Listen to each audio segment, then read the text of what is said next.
खा यू कौम असल छु अगर यू याद जाए गेस अगर तु जोगुत तो अर्शसन तुसन सी इत छुनम कुर्सियन पांच दिमनिसी दुनिया किच वक्त आम छुन असन छु जुल्म बनित या सुजैन यून सरपंच सुजैन यू बीडीसी चेयरमैन आपके कामों के लिए कितनी रकावट आती है सनाकन फूट पावल तुम ऋषव जानान गिम छुतमी अमो बेहदार रोहनुसरात सिटीजन पान गिम छुतमी वही हाल हुआ है हमको आज असन गिमोश पान लेमोश यमोश सुत्रल आज को हुक्मरान नहीं मित गेव चाय वे 3 साल मेरे मुकम्मल हो गए सरपंच हम चाहते हैं तरक्की करना लेकिन हमारे भी हाथ बंधे हुए हैं वजह क्या है कि हमारे कायद जो असेंबली हमारी यहां काम करती वो इस वक्त काम नहीं करती है इस वक्त गुंडा राज चल रहा है इस वक्त अफसरशाही चल रही है इस वक्त रिश्वतखोरी आम है एक गरीब का काम कैसे बनेगा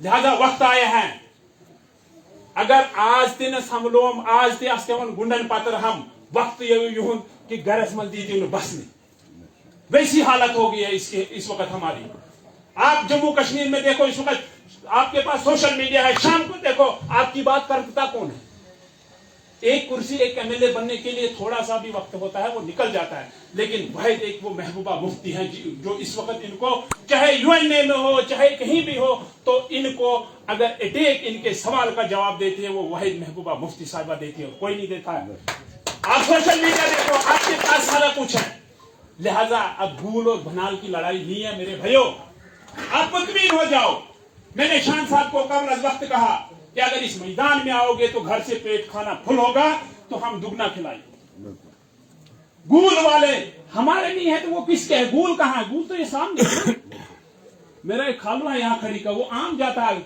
वहां क्या कहते हैं गूल से आगे एक इलाका है तो दिन को वापस आता है यहाँ उशावलती सबज बाग गूल तो नील तो बनाल तो खड़ी ये नहीं ये छोड़ो अगर आपको ये लीडर सच्चा लगता है तो इसका साथ दे दो और आज आपको अपना मुस्तकबिल ठीक करने के लिए सिर्फ वोट का इस्तेमाल करना है आज इधर इधर बांटने की जरूरत नहीं है वो मेरे भाई से पैसे पूछो जो दिल्ली तक जाता है आपका काम करने के लिए लेकिन वक्तन इतनी रुकावटें आती है कि हम बात भी नहीं कर सकते हैं वो इन चेयरमैन साहबों को कहो जिनके हाथ में हमको दिया था प्रोटोकॉल अतः प्रोटोकॉल को यानी जॉन खुदा की कसम एक गरीब को जब तक नहीं लूटते तब तक छोड़ते ही नहीं है और इससे जब तक अभी मेरे किसी भाई ने बाथरूम की बात की थी लोन साहब ने मिच खुदोशन कसम क्या बाथरूम ही लमचिया हुई खी जहां तक हुकूमत ही नहीं रखी इन्होंने दिए तो लूट रहे इस वक्त जब यहां स्टेट की हुकूमत बनेगी तो इनको ऐसे शान साहब लोग जैसे होंगे फिर इनको जवाब मिलेगा अगर वो पुराने समंदर आपने बनाए अगर वही चोर वही डाकू आपने बनाया तो आज खड़ी फिर पीछे जा रही है खबर तुसनमा मीन का गलत ये खड़ी पति 1994 में के 92 में सैलाब आना मिबाल तो आज सही हालत तुस रोड से और आपके फयाज साहब मुझे मैं उनको भी दावत दूं कि सब में हाजिर हो जाओ क्योंकि हमने भी आपके लिए खून बहाया है चेयरमैन बनाने के लिए मेरा यहां से एक मिसेरा भाई खड़ा हुआ था मैंने विड्रॉ किया मैंने बोला नहीं आपका बड़ा भाई फयाज है आज फयाज को मौका देना हमने खड़ी को सपोर्ट की बेशक वोट हमारा नहीं था लेकिन हमको हमदर्दियां थी आपकी अगर आप असेंबली के लिए अच्छा आदमी नहीं चुनोगे ना तो मुझे खुद कसम सोर लिया सामुश ना तेरे बैठते अपने तुसे गाड़ी आज बड़े बड़े दावा ये खड़ी वालों उन बुजुर्गों की मेहनत है जो यहाँ 5 टाइम जब आजान होती थी दरवाजा से बंद पहले मस्जिद में जाते वो उनकी दुआ से आप आगे चल रहे ये किसी का एहसान नहीं है तुम्हारे इस खड़ी में तुमने जमीन का कलीजे के टुकड़े दिए इन कंपनियों को और फिर जाकर आप इस वक्त किसी मकान पे पहुंचे हो लिहाजा असल थी जो गूल तो बना करने से किसके असल लबन सुशांत साहब वल्लाह मैं एक बार इसके पास गया ये सामने बैठा है और मैंने ध्यानदार आदमी देखा और कोई इसको लालच नहीं मुझे इसने कहा बोला सरपंच साहब मैं खिदमत करना चाहता हूं लोगों को हमारे पहाड़ रह गए खड़ी में एक लकीर खींची है वहां तक क्या इससे डेवलपमेंट कहते हैं 10 साल क्या किया उन्होंने कितनी डेवलपमेंट हुई कावना कोर्स बुलबुल कहां है गुरुद्वारा कहां है तगड़नबास कहां है क्या उन लोगों को रोड का हक नहीं था क्या कुंडन तक 2 किलोमीटर रोड नहीं बन सकते थे उनकी हुकूमत में आज अगर इन आपके जो सरकर्दा इस वक्त है अगर यौम तुस अहद पता रूत तो फिर जाकर इनकी कामयाबी है, वरना आज हम डेवलपमेंट पे बात नहीं करते। जब हालात देखते हैं, 4 साल मेरा भाई फौज में जाएगा, क्या करने जाएगा? तेमेर सिंह का मजदूर का नमीसी बेहतर। आप एजुकेशन में देखो क्या हालत है हमारी। जब तक नहीं हमारी स्टेट गवर्नमेंट बनेगी और कोई जानतदार नहीं बनेगा, तब तक हमारा कुछ नहीं बनेगा। और मैं शायद ज्यादा कुछ अगर गलती हुई मुझसे तो मुझे माफ करना। वसलाम। शुक्रिया यासिर रहमतुल्लाह साहब, थोड़ी जज्बाती है तो इनके लिए जोरदार तालियां, क्योंकि उन्होंने आप लोगों को इन्होंने पूरे तफसील के साथ बात कही है। तो इसके साथ मैं अजीज लीडर जनाब इम्तियाज अहमद शान साहब, हमारे बीडीसी चेयरमैन और हमारे पार्टी के डिस्ट्रिक्ट प्रेसिडेंट और जितने भी सरपंच साहिबान, जितने भी लोग यहाँ पर आए हैं, इन तमाम लोगों का मैं शुक्रिया अदा करता हूँ कि आपने शॉर्ट कॉल पर जो यहाँ पर आए, इसके लिए मैं आपका तहे दिल से शुक्रिया अदा करता हूँ। मैं आप लोगों को मुझे आज इस मीटिंग में शामिल होकर यही लग रहा है कि आने वाले टाइम में अगर किसी की यहाँ से जीत होगी वो पीडीपी की होगी, क्योंकि बुनियादी तौर पर मैं आपको ये चीज बताऊं कि इस पार्टी के कायद मरहूम मुफ्ती मोहम्मद सईद साहब जब जम्मू कश्मीर के वजीर आला बने तो उससे पहले आप लोगों ने हालात देखी होगी जम्मू कश्मीर की, कि यहाँ पर लोगों को घर से बाहर निकलना बड़ा मुश्किल हो जाता था। आप पोटो कानून को जानते हो। आपने जो ही उन्होंने इक्तदार की कुर्सी संभाली तो उन्होंने जम्मू कश्मीर के अंदर उन जुल्म और तशद्दुद के उस माहौल को ही खत्म कर दिया। उसके साथ साथ अगर आप देखोगे कि हमारे डिस्ट्रिक्ट के अंदर हर दिन प्रोटेस्ट निकलते थे हायर एजुकेशन के हवाले से, डिग्री कॉलेज की मांग। अगर रामबंद के अंदर डिग्री कॉलेज मिला तो वह मुफ्ती साहब की देन है। बनहाल के अंदर हायर सेकेंडरीज का कयाम अमल में लाया गया तो वह मुफ्ती साहब के दौर में। लेकिन आज आप देख सकते हो कि जब से मुल्क के ऊपर राज 2014 के बाद एनडीए की सरकार आई है तो रोजगार का जनाजा निकल गया है। नए लोगों का रोजगार मिलना तो दूर की बात है, यहाँ पर जो लोग ऑलरेडी रोजगार कर रहे हैं उन लोगों को रोजगार से बाहर निकाला जा रहा है। जैसे आप देख सकते हो एनवाईसी के लोग, रहबरी खेल वाले लोग और दूसरे हमारे कितने आप देख सकते हो कि आजकल हमारे प्रेस क्लब्स में पीएचडी होल्डर लोग भी प्रोटेस्ट पे है। और आज इन्होंने लोगों को एक लॉलीपॉप दे दिया अग्निपथ स्कीम जैसी, जिसकी वजह से आज यूनिवर्सिटीज और कॉलेजेस के स्टूडेंट्स जो कौम का फ्यूचर है वो वहां से यूनिवर्सिटी से निकल के ट्रेनें और बसें चला रहे हैं, क्योंकि ये साफ जाहिर होता है कि मुल्क के लोग हुकूमत से खुश नहीं हैं। मैं आप लोगों को इस बात का एश्योरेंस दिलवाता हूं कि यहाँ पर जो शख्स हमारे बीच में आए हैं, आप यहाँ पर अभी हमारे साथी ने कहा था कि मरहूम अयूब खान साहब जिनको गूल के लोगों ने मैंडेट दिया, मैं आपको एक चीज बताता चलूं कि मरहूम अयूब खान साहब वो शख्स थे जिन्होंने कांग्रेस को बनाया था। ये लोग उसके सके नहीं निकले, ये तुम्हारे कहां सके निकलेंगे। इसलिए मेरे आप लोगों से ये वादा है कि हमने भी इसीलिए शान साहब से हाथ मिलाया कि हम वो वादा पूरा करेंगे और हम भरपूर कोशिश कर रहे हैं कि दिन रात इस मेहनत की। क्योंकि मैं आपको एक बात बताऊंगा कि मैंने जो यहाँ पर हायर सेकेंडरी स्कूल्स की बात की, जहां पर मुफ्ती साहब ने छोड़ा था वहीं पे वो रुक गया है। आप बताइए कि हमारी जो हायर सेकेंडरी स्कूल्स है, क्या वहां पर कॉमर्स की स्ट्रीम पढ़ाई जाती है? क्या वहां पर आईटी पढ़ाई जाती है? हमारे डिग्री कॉलेज के अंदर स्टाफ्स की कमी है। ये चीजें आवाज उठाने के लिए जो है वो एमएलएज का काम था। लेकिन मैं आपको थोड़ा सा पीछे लेकर जाऊंगा।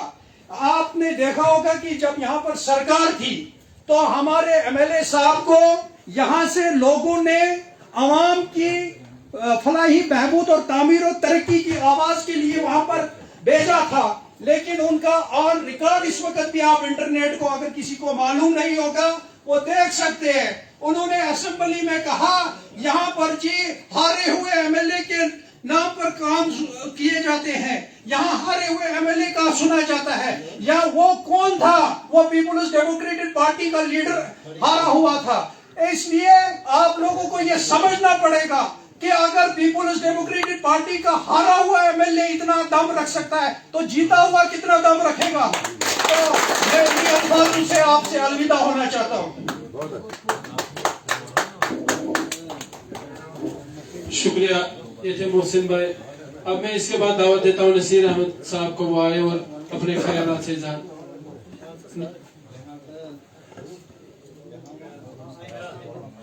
हाफिज ख्याल साहब, सॉरी हाफिज ख्याल साहब।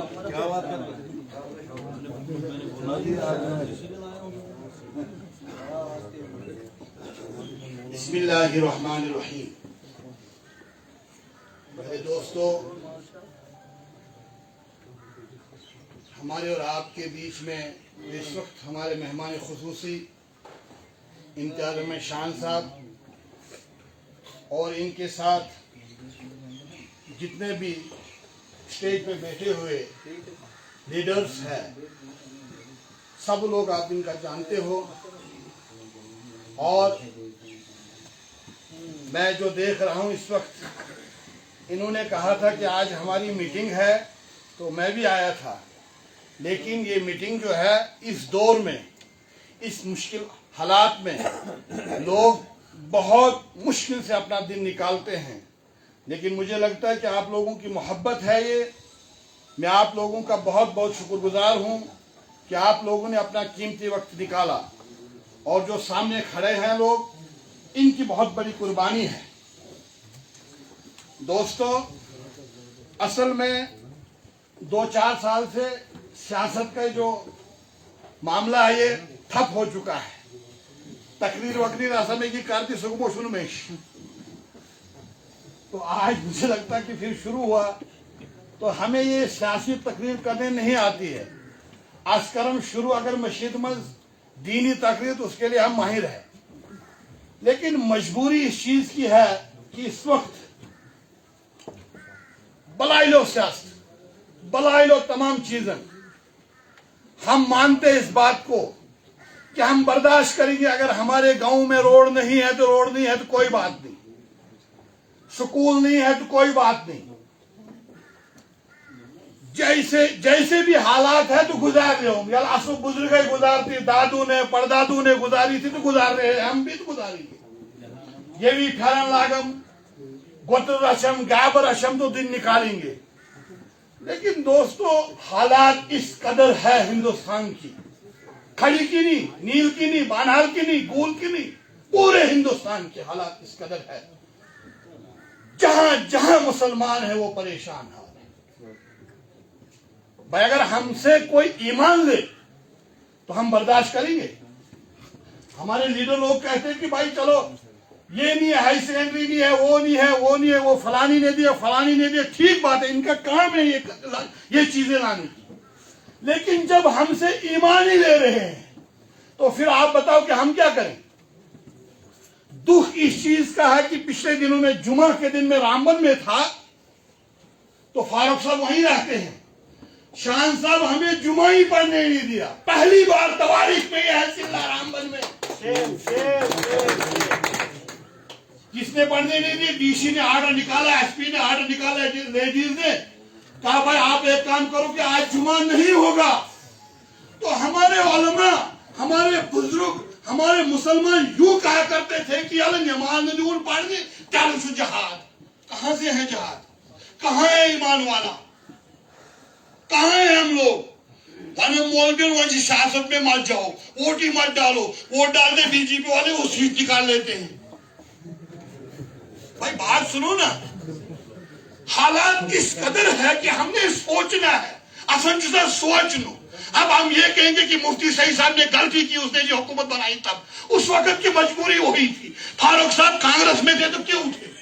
चलो कांग्रेस उनसे भी चलती थे तो सन मिलती तहसील, वक्त वक्त की बात है।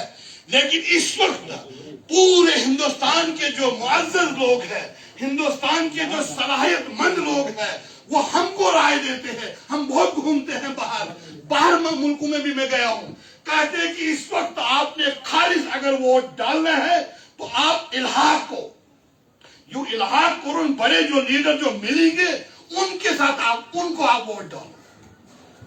गुफ्कार से गुफ्कार आप सुनते हो ना, गुफ्कार कुछ वन की अगर आपने बीजेपी को जम्मू कश्मीर से निकालना है तो आपने वोट डालना है गुफ्कार को। उन जो एक बीजेपी है लाल, अब आया नीला दूसरा बीजेपी हम जो कहें आम आदमी पार्टी, वो तो बीजेपी का भाई है, वो तो बेड़ा फना करेगा। वो तो चाहता है कि खड़ी में मैं दफ्तर बनाऊंगा, ऐसी हवा लेगा जो ऐसी की हवा पूरी दुनिया में नहीं मिलती, जो खड़ी के पहाड़ों में मिलती है। तो आम आदमी पार्टी वाले तो चाह रहे कि दफा 370 खत्म हो जाए। वो कहां चाहते हैं? एक दिन वो बयान दे कि जम्मू कश्मीर की आवाज के साथ हम है, तो हम मानते कि आम आदमी पार्टी कुछ है। ये 6 दिन इनको जो बनाए, इनके चक्रों में मत आ जाओ भाई। आप गूल, अच्छा दूसरा सवाल हमें पैदा होता है कि शान साहब जी गूल से हैं। यार गूल कितना दूर है? शान साहब के अंदर सलाहियत है। प्राण आता मानती न प्यालतन बुश में प्यालतन कोर्से दे कांदरवानुस तो दुई को तो दुयुस बुशमान छुयु कांदरवान में खैमली। इतना पैसा अल्लाह ने इतना दिया है, हुकूमत बनानी चाहे ग्राउंड गूल में मैं गया पिछले दिनों, एक सुपाने बनाती ग्राउंड, पाने बनाओ शुरू रोड में पानी में। भला हमारा गवर्नमेंट कहाँ है इस वक्त? इस वक्त तो गवर्नमेंट प्राइवेट है भाई। ये कंपनियां नहीं होती तो आपका काम बंद हो जाता। ये कंपनियां काम करे, गवर्नमेंट के पास कुछ नहीं है। हम पंचायत में है 2 लाख 3 लाख रखो जी, वो बाद में कुछ भी नहीं, 1 लाख भी नहीं। ट्रेन जो है ना, ट्रेन का सिस्टम प्राइवेट के पास है इस वक्त। तो दोस्तों यहाँ जो हमें छोटे छोटे जो काम है वो हमें मिल जाएंगे इन लोगों से। शान साहब खुद भी कर सकता है, लेकिन बहुत बड़ा जो हमारी पहचान है वो पहचान हमारी खालिस और खालिस हमारे जम्मू कश्मीर के जो लीडर है वो पीडीपी के हैं, वो एनसी के हैं, वो इस वक्त बात कर रहे हैं। इस वक्त मुझे लगता है कि आजाद साहब भी इस चीज से जुड़ा हुआ है कि पीडीपी की सीट निकलनी चाहे बानीहाल से। का भी यही ख्याल है कि पीडीपी से सीट निकलनी चाहे, कहां से? बानीहाल से। और अगर उमर साहब